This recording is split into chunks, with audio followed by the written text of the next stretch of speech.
बातें करते हम खेतों की और उसके रखवाली की, बाग बगीचा फल फूलों और फसलों की हरियाली की।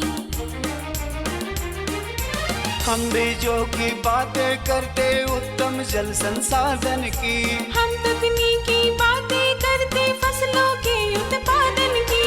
हर किसान का सपना सच हो जीवन सुखद बनाने को, गाँव-गाँव के हर आंगन का प्यारा सा ये दर्शन।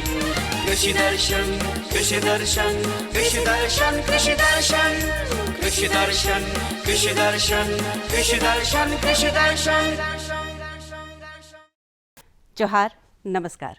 कृषि दर्शन के आज के अंक में आप सबों का स्वागत है। कहते हैं कठिन परिश्रम और निरंतर अभ्यास के साथ हम मुश्किल से मुश्किल हालात को भी आसान बना सकते हैं, और यही बात सही बैठता है हमारे कृषि जगत के लिए भी। कृषि जगत में अगर हम कृषि विशेषज्ञों की राय भी साथ शामिल कर लें तो और भी अच्छा हो। आज भी कुछ जानकारियां आपको पहुंचानी है, लेकिन कार्यक्रम की शुरुआत में हम देखते हैं कृषि समाचार। नमस्कार, कृषि समाचार में आपका स्वागत है। मैं हूं श्वेता। आइए देखते हैं आज कृषि समाचार में क्या है खास। खरीफ फसल काटने के बाद मल्चिंग करें, किसान 80 से 90% अनुदान पर कृषि सिंचाई परियोजना का लाभ लें।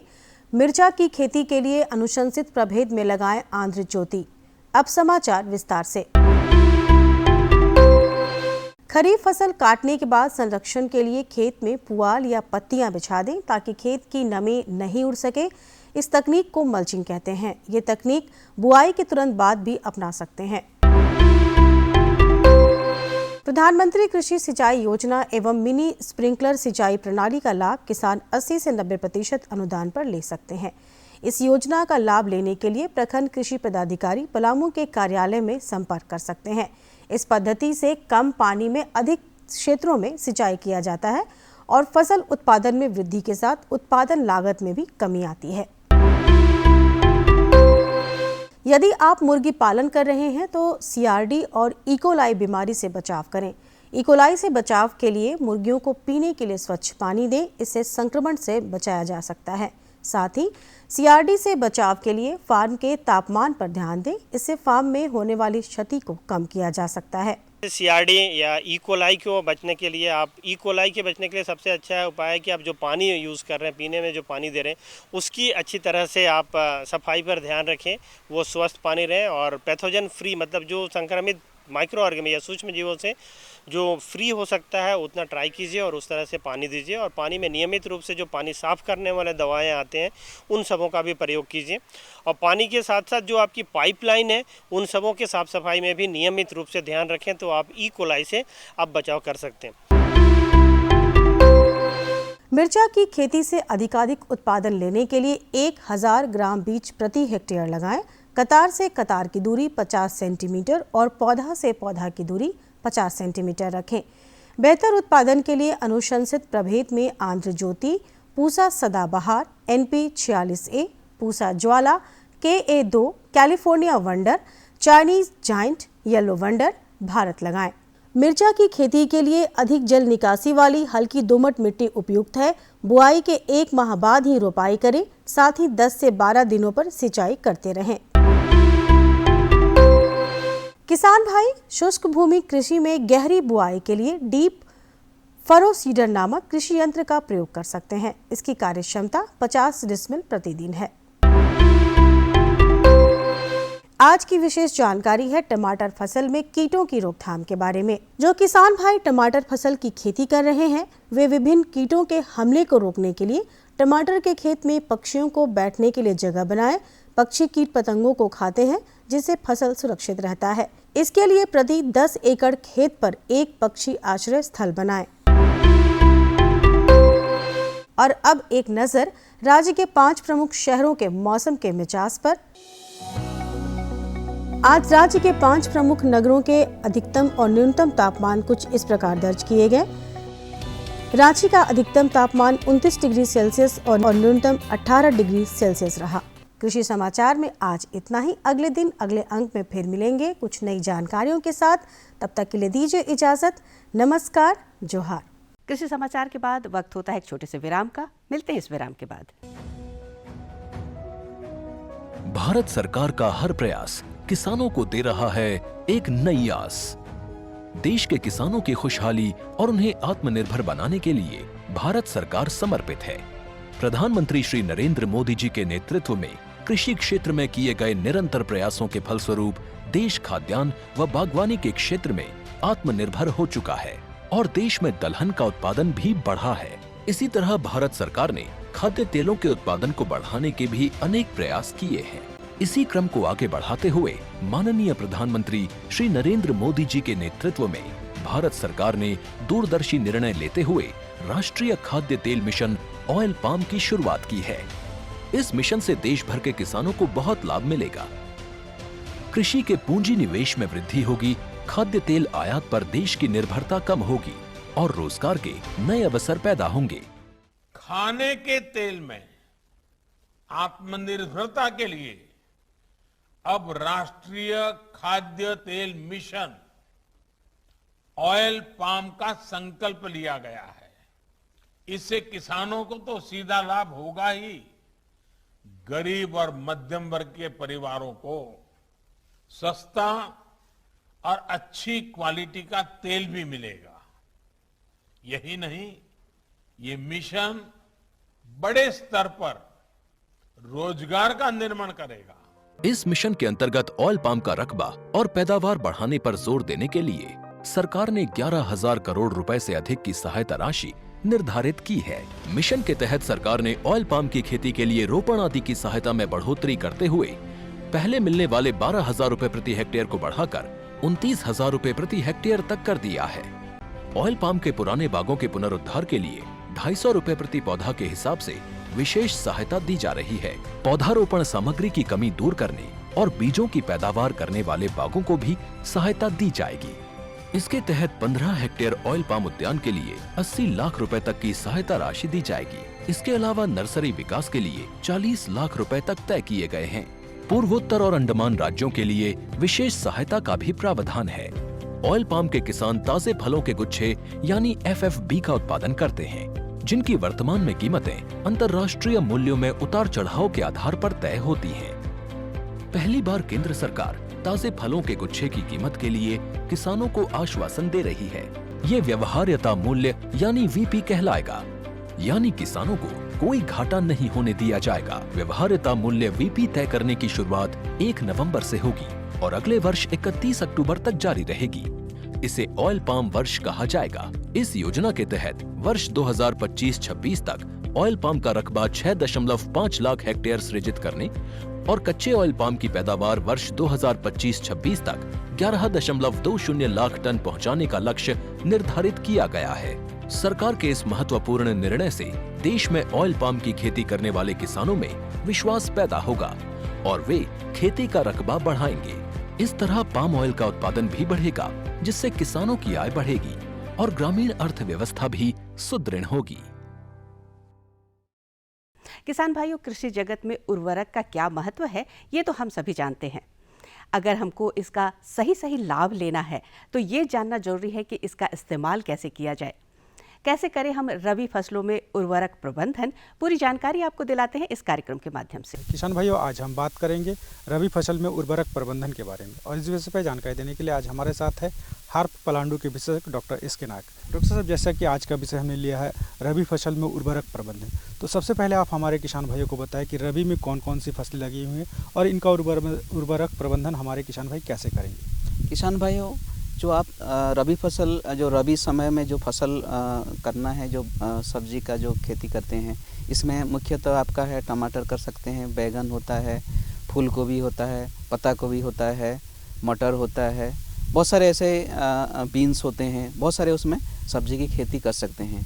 तो किसान भाइयों, जैसे मैं बता रहा हूँ कि जो उर्वरक है, बहुत सारे आपका बाज़ार में जो मिलता है उर्वरक होते हैं। जो उर्वरक के अगर हम देखा जाए तो पौधे को चाहिए हमारे 17 पोषक तत्व चाहिए। उर्वरक में पोषक तत्व होते हैं और उसमें से हमारे 17 पोषक तत्व चाहिए। तो कोई ज़्यादा चाहिए, कोई कम मात्रा में चाहिए। जो ज़्यादा मात्रा में पोषक तत्व चाहिए उस श्रेणी में होते हैं कि हमारा नाइट्रोजन है, फास्फोरस होते हैं, पोटेशियम होते हैं, कैल्शियम होते हैं, मैग्नीशियम होते हैं, सल्फर होते हैं। ये जो 6 पोषक तत्व है ये ज़्यादा मात्रा में पौधे को चाहिए। और इसके अलावा और भी है सूक्ष्म पोषक तत्व जो कम मात्रा में पौधे को चाहिए। उस श्रेणी में है आपका जिंक है, बोरन है, मोलिब्डेनम है। ये मुख्यतः ज़रूरत होता है हमारे पोषक तत्वों को। और भी बहुत सारे हैं, लोहा है, मैंगनीज़ है, लेकिन इस हमारे जो मिट्टी में लोहा और मैंगनीज़ की कमी नहीं दिखता है। ज़्यादातर हमारा बोरन, जिंक और कैल्शियम की कमी इस मिट्टी में दिखता है, क्योंकि ये झारखंड का जो मिट्टी है तो इस मिट्टी ज़्यादातर हमारा अम्लीय मिट्टी होता है। और इस अम्लीय मिट्टी में हमारे नाइट्रोजन की कमी होता है, फास्फोरस की कमी होता है, पोटासियम की कमी होता है, बोरन की कमी है, जिंक की कमी है, कैल्शियम की कमी है। तो ये अम्लीय मिट्टी जो है ना, ये हमारा अच्छा मिट्टी नहीं होता है। तो इस मिट्टी को पहले उपचार किया जाता है। जब खेती करते हैं मिट्टी को पहले उपचार किया जाता है चूना पदार्थ डाल के। अगर चूना नहीं है तो टेफ्रोसिया का जो पौधा आपके पास अगर होगा, अगर लगाना पड़ता है टेफ्रोसिया लगाने से उसका जो बीजा है, बीजा को फील्ड बंड में लगाया जाता है और उसका जो पौधा का पत्ता होता है वो काट के मिट्टी में डालते हैं, तो ये खाद बन के फिर चूना जैसा काम करता है। तो हम पहले आते हैं नाइट्रोजन की कमी को। किसान भाइयों, जैसे आप नाइट्रोजन अगर पौधे में नहीं है, मतलब उसमें कमी मिलता है, तो आपका पत्ता पीला हो जाता है। और जो पीला हो जाने के कारण धीरे धीरे हमारा जो भी जितना पैदावार है वो नहीं हो पाता है। तो ये नाइट्रोजन को कमी दूर करने के लिए हमें यूरिया और जो घुलनशील खाद होते हैं NPK 19-19-19, इसका मात्रा 2 ग्राम प्रति लीटर के हिसाब से 10 दिन के अंतराल में हमें स्प्रे करना है। तब उस पश्चात ये नाइट्रोजन की कमी दूर होता है। हम फास्फोरस की बात करते हैं जो उर्वरक में आपका DAP में मिलता है और हमारा NPK जो खाद है उसमें मिलता है। अगर फास्फोरस की कमी होगा तो पौधे में आपका गुलाबी रंग हो जाता है, जो नीचे वाला पत्ता जो है गुलाबी रंग हो जाता है। तो उसको निदान के लिए हमें NPK का जो घोल बनाना पड़ेगा 2 ग्राम प्रति लीटर के हिसाब से, और उसके साथ चिपक डाल के हमें स्प्रे करना है। तब जाके ये 10 दिन के अंतराल में तो इसका कमी दूर होता है। और ये बता दूं किसान भाइयों, जो पत्ता होता है वो हमारा किचन हाउस है जो पौधे का, वहाँ खाना बनता है। अगर उस पत्ते में कहीं गड़बड़ हो जाता है तो खाना अच्छा से नहीं बन पाता है और पैदावार में घटती है। तो हमें पहले उसको पत्ते को ठीक करना है, किचन हाउस को ठीक करना है, ताकि हमें उतना अच्छा पैदावार दे दे। फिर तीसरी जो पोषक तत्व, जो मुख्य पोषक तत्व है पोटासियम। पोटासियम की अगर हम बात करते हैं तो उसका कमी से पत्ते में जो किनारे पत्ते जलने जैसा हो जाता है और धीरे धीरे अंदर की तरफ आता है और झुलसा जैसा आपका पत्ता दिखेगा और एक्सेस जब हो जाता है। तो इसके लिए हमें पोटासियम का जो घुलनशील खाद बाज़ार में जो उपलब्ध होता है वो NPK जो खाद है उसको 2 ग्राम प्रति लीटर के हिसाब से ये हमें स्प्रे करना है। पौधा जब छोटा होता है 2 ग्राम प्रति लीटर के हिसाब से देते हैं, या यदि अगर बड़ा है पौधा तब हमें 5 ग्राम तक जा सकते हैं। मैक्सिमम 2 से 5 ग्राम प्रति लीटर के हिसाब से हम स्प्रे छिड़काव कर सकते हैं। और उसके बाद हम आते हैं जो मैंने बता रहा था कैल्शियम एक ऐसा पोषक तत्व है, उसका कमी से हमारे जो फल है, जो भी हम फलन होता है, टमाटर ले लीजिए या कोई लौकी का जो भी फलन है, फल में छोटा हो जाता है और नीचे से सूख जाता है और ये गिर जाता है। फल जो है फल पकड़ता है लेकिन ये गिर जाता है। तो ये उसका मेन कारण है कि कैल्शियम की कमी से होता है।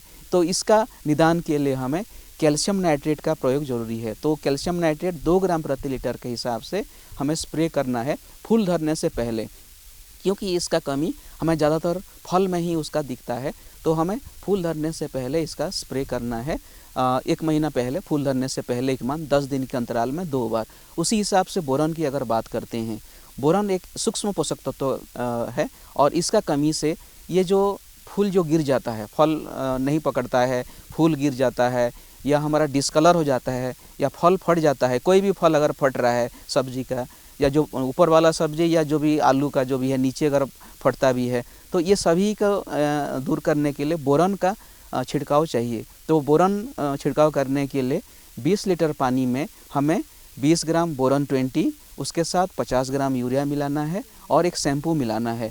और ये मिला के हमें 10 दिन के अंतराल रोपाई की, अगर टमाटर है, बैगन है, इसको अगर रोपाई जब करते हैं, रोपाई के 10 दिन के बाद 10 दिन के अंतराल में हमें इसका स्प्रे करना है। तब उसके बाद, क्योंकि फूल धरने से पहले हमें इसको स्प्रे करना है ताकि उसका कमी उसमें नहीं दिखेगा। फिर आते हैं जिंक की कमी से किसान भाइयों, ये जैसे आप फूल गोभी लगाते हैं, फूल अगर छितर जा रहा है पहले से और फूल अगर टाइट नहीं पकड़ता है तो उसको कमी को दूर ये जिंक की कमी से होता है। और भी जिंक की कमी है अगर गुच्छापन हो जाता है, अगर पत्ता एक ही जगह से बहुत सारे छोटे छोटे पत्ते निकलते हैं और गुच्छेपन हो जाता है तो ये जिंक की कमी होता है। तो जिंक की कमी को दूर करने के लिए हमें जिंक सल्फेट 2 ग्राम प्रति लीटर के हिसाब से हमें स्प्रे करना है, ताकि ये फूल धरने से पहले ये सभी काम हो जाना चाहिए, तब तत्पश्चात उसमें उसका कमी नहीं दिखेगा। तो ये किसान भाइयों जितना भी मैंने बताया, ये कमी हमें जिंक हो गया, बोरॉन हो गया, ये कैल्शियम हो गया, ये बहुत ही ज़रूरत होता है। और जैसे किसान भाइयों जो खाद बाज़ार में जो मिलता है, यूरिया के हिसाब से मिलता है, DAP मिलता है, म्यूरेट ऑफ पोटाश मिलता है, ये सभी हमें बैलेंस से डालना है मिट्टी में, ना कि खाली हमें यूरिया डाल देंगे तब उसका पैदावार लेंगे तो नहीं होगा। हमें तीनों का सम्मिश्रण करके ही डालना होगा। अगर आप किसान भाइयों जब आप तैयारी करते हैं, ज़मीन तैयारी करते हैं, हम मान के चलिए आप फूल गोभी लगा रहे हैं, अगर फूल गोभी लगाते हैं तो हमें यूरिया कितना डालना है, DAP कितना डालना है, म्यूरेट ऑफ पोटाश कितना डालना है, ये सभी हमें कैलकुलेट करके ही हमें डालना है। जैसे मैं बता रहा हूँ कि अगर फूल गोभी की खेती करते हैं तो हमें इसमें 210 kg यूरिया चाहिए और DAP चाहिए, उसमें आपका 120 kg चाहिए और म्यूरेट ऑफ पोटाश चाहिए 100 kg चाहिए। तो इनमें से पहले जब खेत तैयार करते हैं उसमें DAP और जो म्यूरेट ऑफ पोटाश है, और जब लैंड प्रिपरेशन जब भी आप खेती करते हैं, पहला जब रेडी करते हैं, बेड प्रिपरेशन करते हैं, उस टाइम में दिया जाता है रोपाई के समय। और बाकी जो नाइट्रोजन का जो पार्ट होता है, नाइट्रोजन जैसे मैंने 210 kg किया है तो उसमें 100 kg उसी टाइम में दिया जाता है, और बाकी जो 50% होगा 1 महीने के बाद हमें डालना होगा 50 kg, और फिर और 50 दिन के बाद और हमें 25 kg डालना होगा। मान के चलिए कि जो यूरिया होता है, यूरिया का उसका 50% जो ट्रांसप्लांटिंग के समय दिया जाता है और 25% जो है 30 दिन के बाद दिया जाएगा, और उसका जो 25% जो है 50 दिन के बाद दिया जाता है। तो इसी हिसाब से जब हम नाइट्रोजन का 2 या 3 भाग से अगर डालते हैं तो उसका कमी इसमें नहीं दिखेगा, क्योंकि नाइट्रोजन ऐसा एक खाद है कि अगर एक ही समय में हम सब डाल देते हैं तो उसका लॉस होके चला जाता है, वायुमंडल से वो गैस बन के चला जाता है। तो इसको दूर करने के लिए हमें इसको 3 प्रकार मतलब 3 भाग से हमें देना है। उसी हिसाब से अलग फसल में, सभी फसल में हमारा यूरिया का प्रयोग उसी हिसाब से करना है कि हमें 3 भाग से हमें डालना पड़ता है। तो देखा किसान भाई, और डॉक्टर साहब ने कितनी अच्छी जानकारी दी कि रबी फसलों में आप उर्वरक का प्रबंधन कैसे कर सकते हैं और कैसे अपने फसल को बचाकर उससे अधिक मुनाफा ले सकते हैं। डॉक्टर साहब, आप हमारे इस कार्यक्रम में इतनी जानकारी दी, इसके लिए आपका बहुत बहुत धन्यवाद। धन्यवाद। आजकल के समय में हम लोग प्राकृतिक खेती की बहुत चर्चा करते हैं। क्या है ये प्राकृतिक खेती, जिसमें हम रासायनिक चीज़ों का इस्तेमाल नहीं करके प्राकृतिक चीज़ों का इस्तेमाल करते हैं। तो पूरी जानकारी आपको दिलाते हैं प्राकृतिक खेती से जुड़ी हुई इस कार्यक्रम के माध्यम से। आज का हमारा विषय है प्राकृतिक खेती का लाभ एवं महत्व। आज इस विषय में हमारे जानकारी देने के लिए हमारे साथ हमारे विशेषज्ञ जुड़े हैं धनंजय कुमार सर। हमारे किसान भाइयों को आप बताएं कि प्राकृतिक खेती है क्या। किसान भाइयों, अभी बहुत सा मतलब आप हमेशा सुनते होंगे प्राकृतिक खेती, नेचुरल फार्मिंग।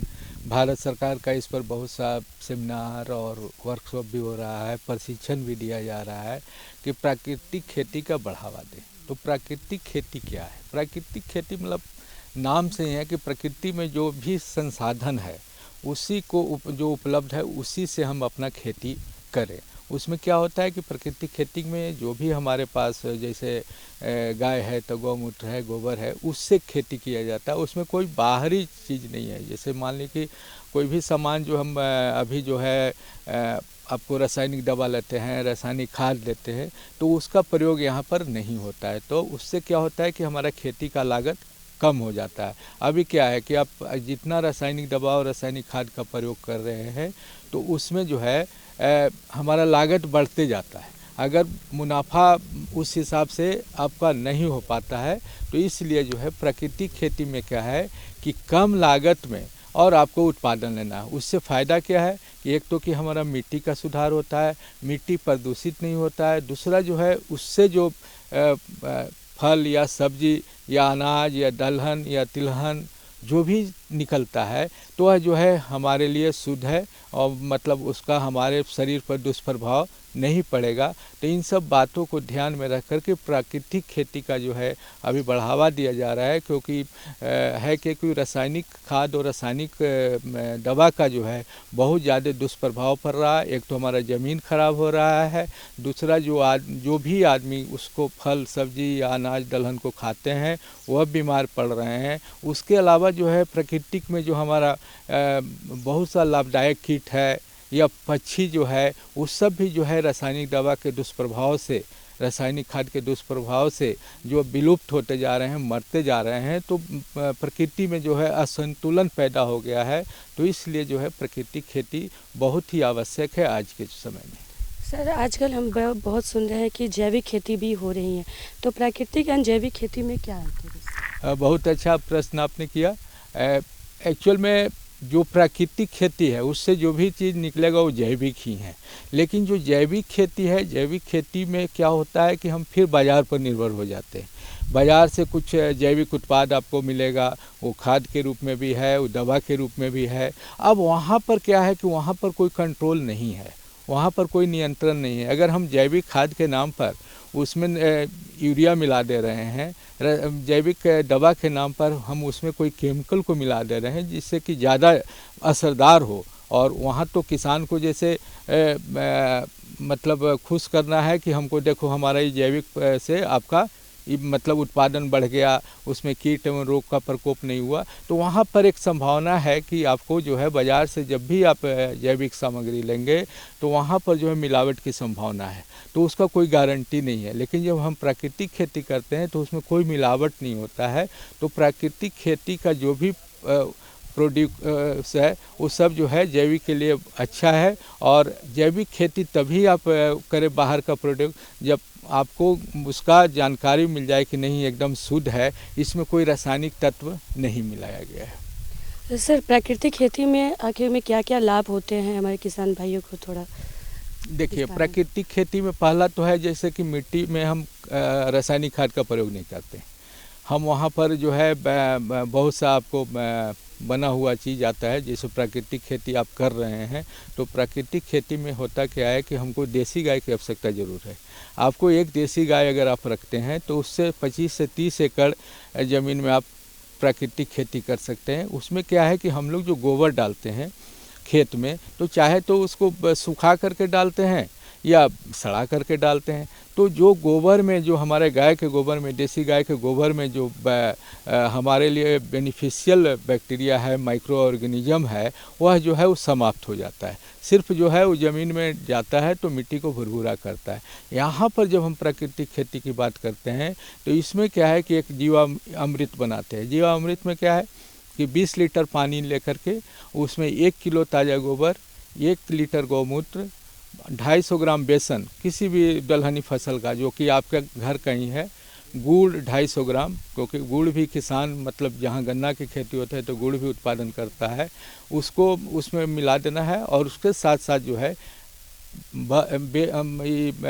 पीपल का पेड़ के नीचे का, बर का पेड़ के नीचे का, या बहुत बड़ा आपको आम अमरूद का पेड़ का जहाँ रासायनिक खाद का प्रयोग नहीं हो रहा है, वहाँ के जड़ के पास का 1 मुट्ठी मिट्टी उसमें मिला दीजिए।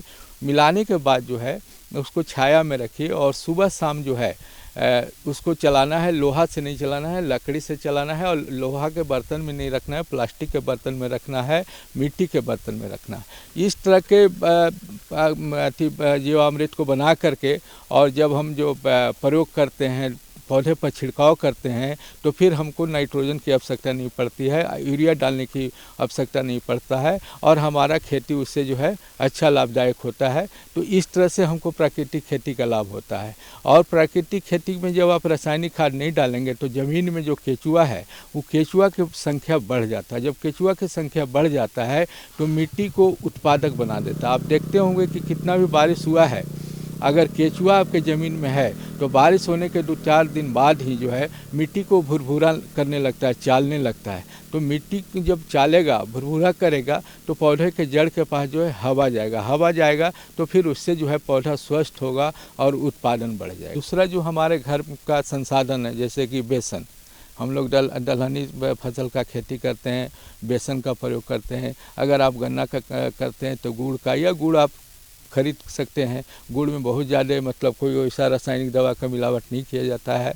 उसके अलावा जो है आप गोबर और गौमूत्र, देसी गाय का गोबर और गौमूत्र से उसमें बनाएंगे। आपका देसी गाय रहेगा तो आपका दूध भी उससे मिलेगा। तो ये सब जो है महत्व। और धीरे धीरे क्या होगा कि 2 से 3 साल अगर आप लगातार प्राकृतिक खेती कर रहे हैं तो जो उत्पादन आपको रासायनिक खाद डालने और रासायनिक दवा डालने से मिलता था, वही उत्पादन जो है आपको 3 से 4 सालों के बाद उसी खेत से जो है आपको प्राकृतिक खेती से मिलेगा। तो जहां हमारा लागत कम हो रहा है, ज़मीन पर दुष्प्रभाव कम हो रहा है, जो आपका खा रहे हैं, जो भी आपसे खरीदेंगे या आप खुद घर में खाएंगे तो उसमें आप बीमार नहीं पड़ेंगे। तो ये सब जो है लाभ ही लाभ है प्राकृतिक खेती का। शुरू में किसान भाई प्रारंभ में होता है कि थोड़ा सा उत्पादन आपको कम होगा, लेकिन धीरे धीरे जो है उसमें उत्पादन बढ़ते जाएगा और लागत तो हमेशा ही प्राकृतिक खेती में आपको कम रहेगा। तो ये सब जो है महत्व जो है प्राकृतिक खेती का है। आप इतनी अच्छी जानकारी किसान भाइयों आपको समझ में आया होगा। सर ने इतनी अच्छी जानकारियाँ आप लोगों को दी। धन्यवाद सर इतनी अच्छी जानकारियाँ देने के लिए। किसान भाइयों नमस्कार। तो देखा किसान भाइयों आपने कि आज के समय में प्राकृतिक खेती क्यों जरूरी है। आज के कार्यक्रम में इतना ही। वक्त हो गया है आपसे विदा लेने का, लेकिन इस अनुरोध के साथ कि आप हमें अपनी बातें अवश्य लिख भेजें। हमारा पता है कार्यक्रम कृषि दर्शन, कृषि प्रकोष्ठ द्वारा केंद्र निदेशक, दूरदर्शन केंद्र, रातू रोड, रांची, पिन संख्या 834001। तो पूरी टीम के साथ मुझे दीजिए इजाज़त। जोहार, नमस्कार।